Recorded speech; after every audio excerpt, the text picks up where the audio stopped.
آ رہا ہے کہ جب تم کسی کے گھر میں داخل ہو، عربوں میں عادت تھی ایسے ہی گھس جایا کرتے تھے جی تو اللہ فرماتے ہیں تستأنسو،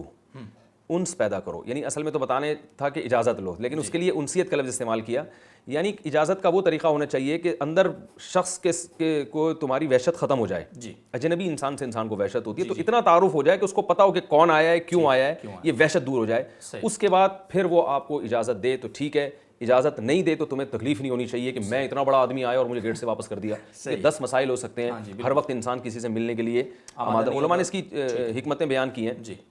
کہ سب سے پہلی حکمت یہ کہ سامنے والے کو تکلیف سے بچانا. ہر آدمی ہر وقت ملاقات کے موڈ میں نہیں ہوتا،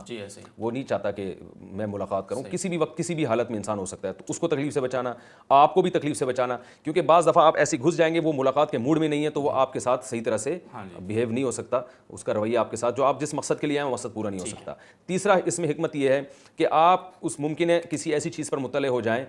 جس پر وہ آپ کو مطلع نہیں کرنا چاہتا. یہاں تک ہے کہ عبداللہ بن مسعود رضی اللہ تعالیٰ عنہ کی زوجہ کہتی ہیں کہ میرے شوہر جب گھر میں آیا کرتے تھے ان کو پتا تھا بیوی کے علاوہ کوئی نہیں ہے تو بھی اجازت لے کے آتے تھے. عبداللہ بن مسعود تو بہت بڑے فقیہ ہیں، اس لیے کہ بھائی ممکن ہے بیوی کسی ایسی حالت میں ہو کہ شوہر اس کو دیکھے تو اس کے دل میں ایک بدگمانی پیدا ہو جائے، نفرت پیدا ہو جائے،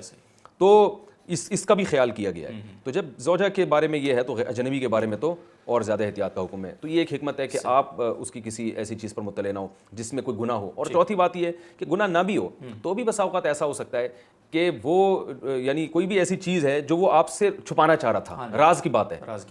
تو آپ بلا وجہ اس کے راز پر مطلع ہو جائیں. جیسے کہ نبی صلی اللہ علیہ وسلم نے دوسری حدیث میں فرمایا کہ 2 آدمی اگر آپس میں کان میں بات کر رہے ہیں، تیسرا ان کی اجازت کے بغیر ان کی بات سنے گا تو آپ نے فرمایا اس کے کان میں پگھلا ہوا سیسا ڈالا جائے گا قیامت کی. کہ آپ وہ جب کان میں بات کر رہے ہیں اس کا مطلب وہ آپ کو بات نہیں سنانا چاہ رہے، تو آپ کیوں کان لگا کے ادھر سن رہے ہیں؟ بالکل،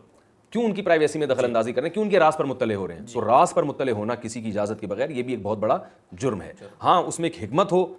وہ ایک الگ بات ہے کہ آپ کو یہ ڈر ہے کہ یہ ملک دشمن لوگ ہیں، وہ ملک کے خلاف کچھ کر رہے ہیں یا کچھ اور اس طرح کی کوئی حکمت ہو تو وہ ایک مستثنی ہے کہ نارملی ہمیں اس کی اجازت نہیں ہے کہ ہم لوگوں کی راز میں گھسیں اور اس کو فاش کرنے کی کوشش کریں.